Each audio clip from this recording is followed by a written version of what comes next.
Mike Rodgers. Welcome to the Speaker Podcast. Thank you for having me. Yeah, of course. It's a consciousness expansion, mental health, just awareness podcast where we speak with therapists, artists, anybody who's kind of like in the consciousness expansion space. And knowing you for a number of years now and witnessing your journey and your help along my personal journey, I thought that it would be great to connect and kind of speak to where you've been and where you're at. And I think that just this conversation will give our audience, well, my audience, your audience, not just like inspiration, but maybe some guidance that they might need. So thank you for joining me. I appreciate it. Once again, thank you for having me. First off, I want to say congrats on following your vision, following your curiosity, and I think the number of conversations you and I have had over the last 2 years. I think what I've stressed, not stressed. That's like sounds so like direct and like hard. I think what I wanted you to take away was like just be curious and open minded, and with that, like the clarity comes and the vision is like laid out in front of you. Yeah, I definitely agree with that. I think that I'm on month 8 now of just this, meditation, spiritual journey. I appreciate it. It's like a level of consistency and clarity that I've been getting through, not just speaking with, thought leaders and people in the space, but just like you're saying, following my curiosity, which was something that maybe necessarily 2 years ago I wouldn't have had the courage to do, or the faith like internally to follow what my curiosity was speaking or saying to me internally. So I kind of wanted to start by just asking you how like faith and intention has gotten you to where you are right now. Like you're in school, like on your process of becoming a therapist. You have 14 years of recovery. You're an active meditator.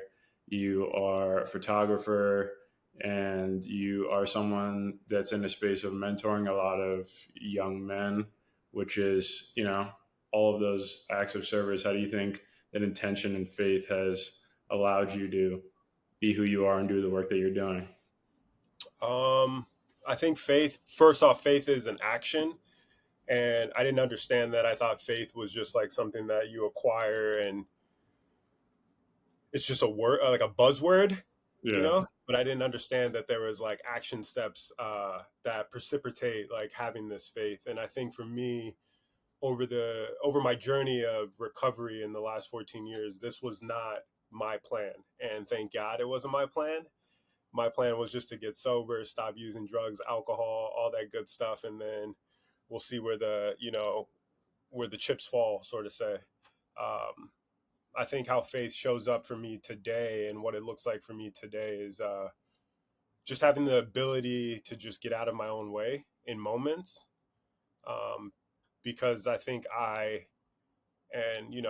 this is just part of the human experience, is that like I tend to get in my own way, and I tend to make things bigger than what they really are. Um, and over the last year or so, going back to school, what it has shown me is that I have this, misbelief that um, I'm unworthy of the things that I desire. I'm unworthy of, sorry, I'm unworthy of, the love that I want to experience, the friendships that I want to experience, the abundance that I would love to experience.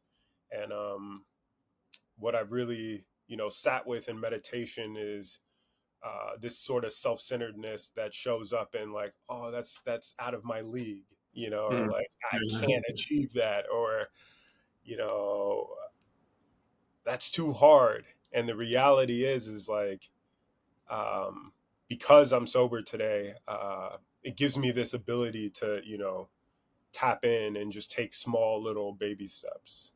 Hmm.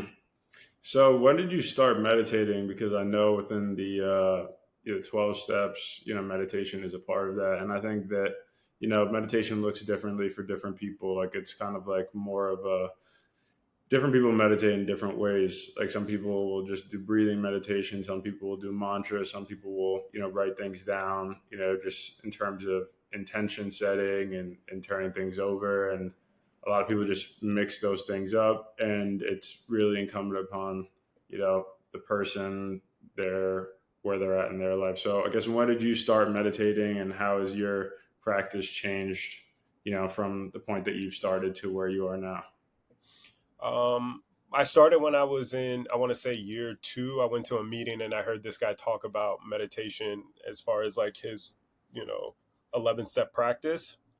And I was so curious because the clarity in which he spoke about his meditation practice was just like, at the time, it was like really profound. I was like, wait a minute, like this dude could sit for, 20 minutes. Like that Hmm. was like unrealistic for me, Yeah.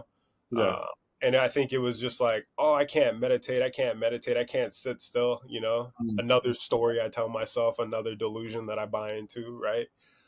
So I just went up to him after the meeting and I was just like, yo, how do you meditate? Like, how do you sit still for as long as you do? And we sort of just built this like relationship. I would call him and just ask him different questions. And what he told me in the beginning when I had like 2 years sober, he was like, just sit for 1 minute. He's like, you could sit for 1 minute. And I was like, yeah, I think I could do that. And it slowly just built up. And now, what my meditation practice looks like today is like I'll do a couple different affirmations in the morning. Hmm. I may do like morning pages where I just like write out like what's in my head, to sort of just get the negativity or whatever's just going on in my head on a piece of paper, and then I'll sit in silence or I'll play some soothing music, or I'll just sit in silence and just listen to my breath and just connect to my body.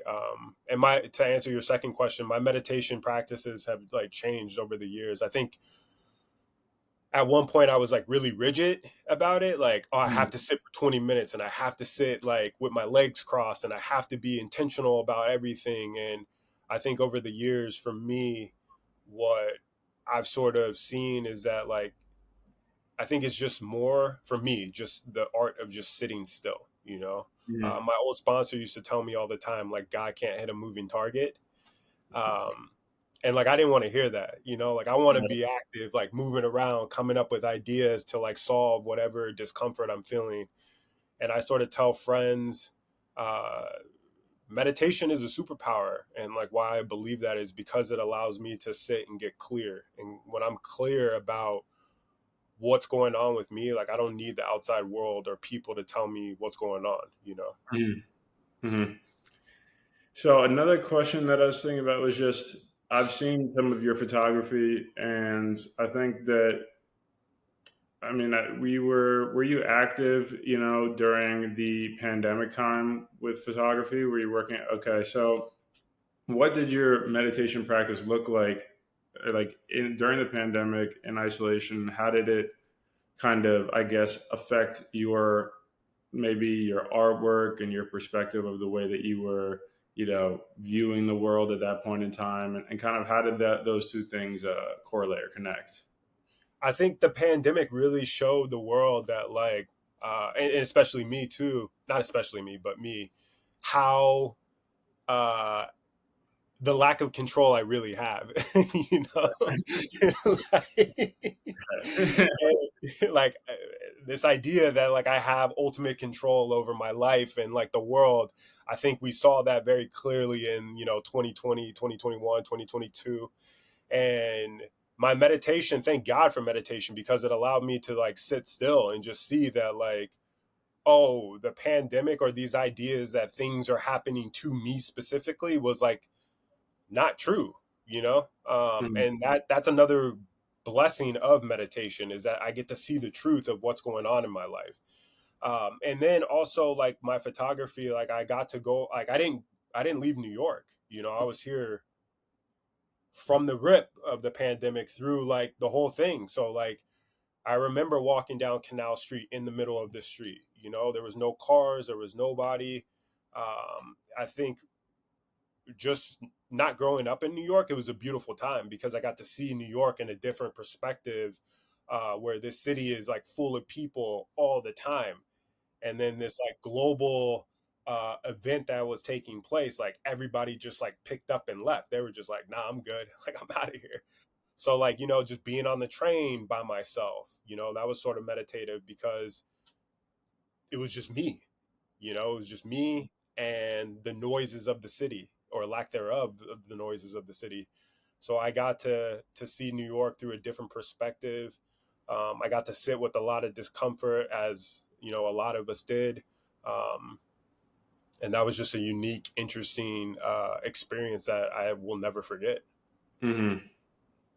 So I think when I think about the pandemic and that time for, just you as a black male in that situation, experiencing everything that was the energy of the city or the lack thereof, like what were your affirmations looking like? Like I think that there was a point in time where I struggled with affirmations for a little bit because I didn't really like it was kind of like a relationship with like a little bit of like healing through trauma, like writing affirmations to address the trauma that I've felt, and kind of a way to kind of clear my body a little bit of those pain bodies and where those things show up. So I guess what is your I don't know, your way of identifying what those traumas are, and how do affirmations kind of help with those things? Um, I think just well, I'm a big advocate of therapy.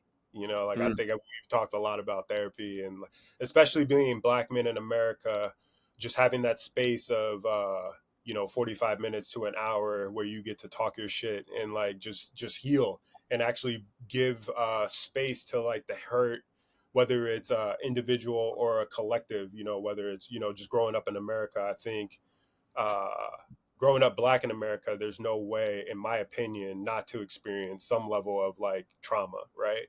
mm, And going through 2020, where it was like racially charged, I think for me, what really helped was the morning pages, and waking up in the morning and having that opportunity to dump out all that rage and anger, can you because I explain what know, for the huh? audience? Morning. Could you explain what the morning pages are for the audience?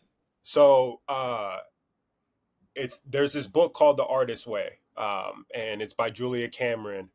Mm, And when you wake up in the morning, she suggests that you write 3 pages of just stream of consciousness, so you don't think about what it is you're actually writing. You wake up and you grab your notebook and you just start writing. So whatever is coming to mind, you just write it out. And I like to look at it as a way of like just taking a morning like dump of conscious, like just thoughts, because as somebody that's creative, right? Like um, when I don't do that, or when I'm just caught in my head, it blocks me from what the universe is trying to allow me to do, whether it's photography, coming on this podcast and talking to you, making clothes, getting a tattoo, these different creative blocks, mm. because I'm so caught up in my head, and the morning pages allows me to just release the negativity or the limiting beliefs that I try to hold on to. Um, and that's what I was doing during the pandemic, was just like letting go of that frustration and anger that I was experiencing and seeing in the world through social media. And I got off of social media during 2020 because it was too much. Mm. It was a lot of like, in my opinion, performance. People just performing and not really understanding the moment. And so for me, what I thought was healthy and logical was to remove myself from the chaos. Wow. Yeah, I've taken a step back, from posting on social media, but kind of just, people do juice cleanses just for the body, and I feel like social media for the mind, it's kind of this space where it's an information age where just everybody is so connected in that way, but it's almost too much at times, and I think that a lot of people are feeling that, and I feel like that meditation is almost something that is almost the complete opposite of social media in the sense of like, one is so involved with the self and like not even the self, but an image of the self, and the other just a complete, just surrender and just being part of the motion and the flow of, what the universe is, and that kind of motion, what that like internal connection is like. And so I think, I mean, I know that you are in the process of becoming a therapist. And what do you like advice do you have for young people, do you think, with social media and kind of balancing that and maybe a spiritual practice? Because I mean, you might not know about this, but there is a section of TikTok called spiritual TikTok, and it's, there's a lot of, there's a lot of young people that are just, it's like they're very, yeah, I look at it in two ways. Like, one's that they're very interested, or they're feeling like the need for this connection, and maybe it's community or maybe it's their own practice, but it's kind of, like you're saying, performative in a lot of ways. And so how does one like strike that balance between, just dealing with that outside world and really kind of like honing in that inner practice, I guess? Like, how does one balance both worlds as a young person? I think having humility, because with humility allows for grace, and also like social media is not real. It's like it's not real world. Um, and I think social media is a tool. It's a tool, right? And there are some valuable things about social media, like for instance, during the George Floyd experience, right? We got to see real hand or real world consequences, right? We got to see that, like, oh, racism is still alive, right? Uh, and also, I think with social media, people have this facade and, this like archetype of like who they should be, right? And that's where it's like the fine line, right? Like, I'm not going to sit here and be like, I have all the answers for what people should and shouldn't do on social media, right? Like, I know for me that like social media is a very there's a fine line with social media. Like for me, I can fall into like fantasy like that. So I don't go on social media. I don't use social media anymore. I don't use Instagram or TikTok. Now I see why social media and like TikTok and Instagram are attractive for people, especially young people, because you get to curate what you want other people to see. You get to curate how you want people to perceive you or think about you. Um, and I think that blocks us from like human connection. I think part of the human experience is like heart to heart connection. And I think, I'm not 100% sure, that was probably the imagination of the founders of social media. But we grow up we're in capitalism, so there is like a way in which like capitalism infiltrates the like imagination and idea, and it's sort of morphed into this big thing. So what I would say to young people with social media and using it, um, try to have humility and grace, that like you're not going to have all the answer and you're not supposed to have all the answers. I don't have all the answers, and I think that's part of the human experience. Is as you grow, and you realize that you don't, or I realize I don't have the answers, can I have the grace to course correct and Mhm. admit my shortcomings? Mhm.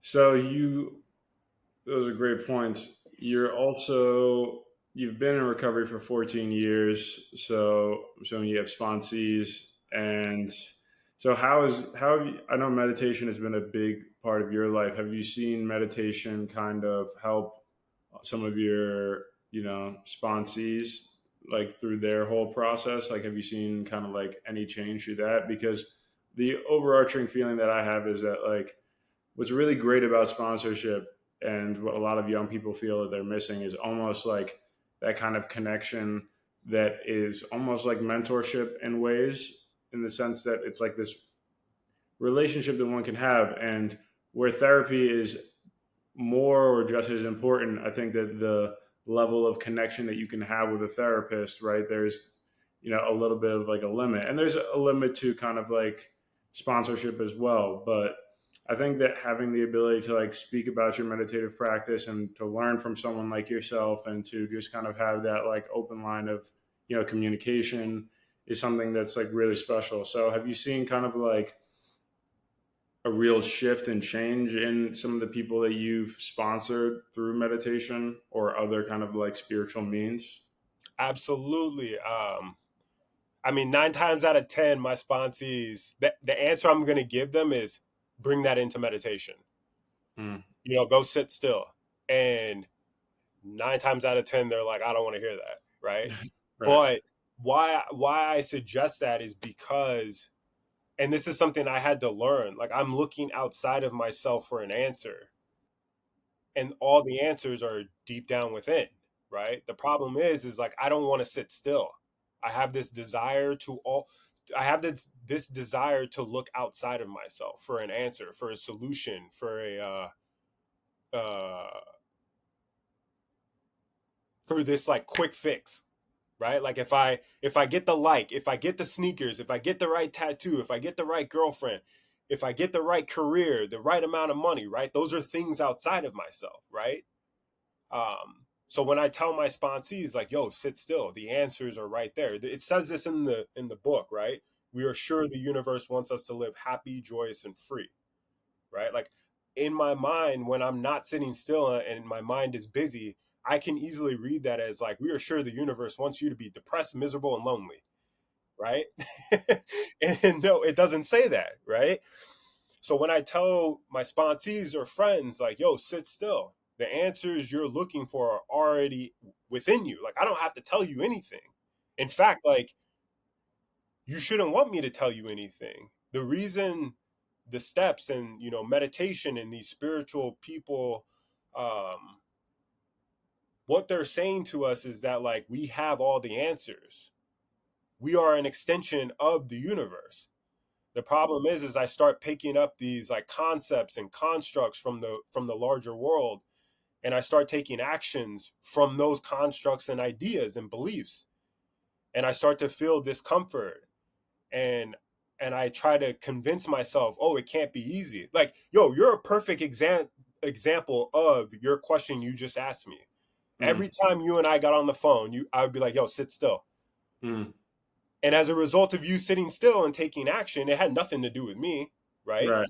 You were just taking action and sitting still. Here we are on your podcast talking. Yeah. You got clear. You got right. very clear, right? You dropped down from your head into your body, and you intuitively just knew what to do. Right. Right. Yeah, I think that that's a great point, and it's so simple, but we like forget how simple it is, and or we don't have people to point us in the direction of how simple it is, and it kind of can like lead people astray. I think that when people talk about their bottoms when it comes to recovery, or any kind of thing that kind of takes someone outside of themselves, whether it's like validation or it's drugs or it's any way to get outside of oneself, it's almost like what they're searching for is internal, and what they're searching for is just to like be quiet and listen to their intuition or And it's all beautiful because there's still power in God or the universe or the higher being and all of that, because I had to continuously search outside of myself to get that clarity, right? That's Mm, what allows me to connect to other people, right? Is like, yo, I understand if you don't want to sit still. I didn't want to sit still. There are right, moments today where I'm like, yeah, I'm good on sitting still. Like, nah, I'm good on all of that. right, right, right. Yeah, I think that that's really important, just taking those moments to sit still. So you're in school, you have plans on being a therapist, and kind of like, are you studying kind of like the ways in which meditation kind of like has an effect on like individuals? Like, are you going to try to integrate meditation like into your practice? Like, what does that look like down the line for you? Um, I honestly I've never thought about integrating meditation, and I'm glad you brought it up. So maybe that can look like something I integrate with some of my clients. But I'm really into manifesting, Mm-hmm. and uh, like, yeah, this does go hand in hand with sitting still and meditation, but like getting clarity on what it is you want to experience. The reason I'm going back to school to be a therapist is because of meditation, right? Like, I've been sober for 14 years. So, 10 of the years, people have been like, yo, you should go to school. You should go to school. And I was like, nah, I'm good on that. I'm good on that. And this guy that I respect, who's a therapist, he was like, have you ever thought about being or going back to school to become a therapist? And I was like, yeah, I've heard this before, blah, blah, blah. Um, the difference is this time I heard it very clearly. And I was like, you know what? Let me bring this into meditation. Right. And I was like, the universe, give me a very clear sign. Right. And I got a clear sign. And it's been a journey of just like, oh, wow. If I can just get out of my way for a moment, right? Things just naturally evolve. Doors just open up, right? Um, and yeah, I've never thought about incorporating meditation into my practice, but I'm open to it. I'm curious about what it could look like. Yeah, that that'd be really cool. Speaking with my spiritual teacher, Roger Chowdhury at Thousand Sons Academy, he kind of has a perspective on working to be your own guru, right? Like, he speaks that like I'm pointing to the answer, but don't worship the finger. Like focus on what is the yeah, like the universal kind of like messages and or that silence that things manifest out of. And what you're talking about manifestation is like when I'm in my limited self, I have a fear of every single thing, but once I kind of reach like a true space of silence, that's where manifestation can begin. And so when I was asking you that question, or I guess maybe my hopes of what conversations like this and or letting this expansion of consciousness go into different spaces, whether that's the recovery industry or whether that's in therapy or whatever healing spaces that looks like, is because like only when and thanks to you, a push to focus on a silence, like only through the silence can the things that are meant for us actually arise. And I think that that's something that's like I'm wrapping my head around and continually reminding myself every day. It's just like a continual practice of like remembering to stay silent.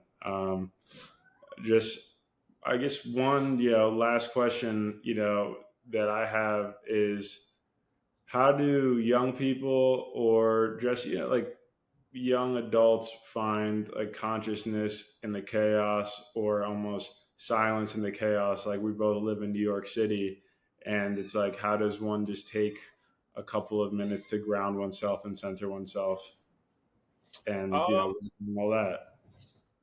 I think I want to be mindful that like everybody doesn't have the like it doesn't have to look like sitting still, right? It looks like sitting still for me, right? But it could also look like maybe you put on some, I don't know, Alice Coltrane and you're walking down the street, or maybe, you're lighting an incense in your Mm. apartment and you're cleaning, right? There's a myriad of ways to like find a sense of groundedness, right?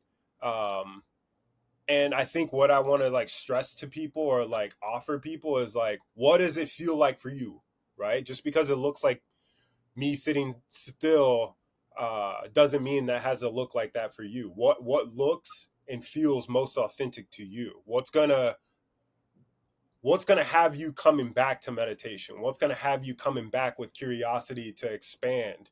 And if it looks like just going down the street and walking around the block a couple times, so you get this sense of like, okay, I'm okay, right? Like I can breathe in my skin, in my body, then by all means do that, Mm. right? Like, um, I like sitting still, like that's what works for me. If you like, I don't know, going for a jog, right? Like I know you like running, like I'm sure on your runs, you get to a space of like your mind is clear, you feel connected to your breath, right? Mhm. That's another form of meditation, you know. Yeah, So whatever, just be curious and try everything. If that's how you're going to find out what works for you and what doesn't work for you. that's a great point. That's a great point. Well, thank you for your energy, for your presence. Hopefully, yeah, hopefully we can do a follow up, if you have the time. And Absolutely. yeah, definitely. I think that people like yourself are doing a great service for, just all people that are searching for healing and for just a better way of living. I think that you're a living example of that, and hopefully through conversations like this, we can inspire people to have these conversations and to seek out mentors, like yourself, and to just really see the benefits of what this clarity brings. So I just want to thank you so much, Mike, for all your time. And I also I want to say this, yo, Christian, you are a prime example of the power of sitting still, right? Sitting still in meditation. Um, and what I mean by that is like you got clear about what you wanted to experience, and as a result of that, you're living this, right? Mhm, It's easy for us to fall into this like these misbeliefs of like, oh, everything's too hard, or I can't do this, or I don't know how to do this. What school has taught me in the last 6 months is that like there's a big difference between hard and challenging, mhm, right? I like to label things as like hard. Like getting sober was hard. School is challenging, right? mhm. But when I sit still, when I get clear about what I want to experience, then I'm willing to take those small little actions. And I think that is what we're experiencing and listening to your podcast, like me talking to you is like, yo, you're taking small little steps. So I love you. I'm honored to be on your podcast, and I'm excited for the many blessings that you're going to experience and that you're experiencing currently. I love you too, brother. Thank you so much. Of Thank you. I course. appreciate all that. All right, man. Until the next time.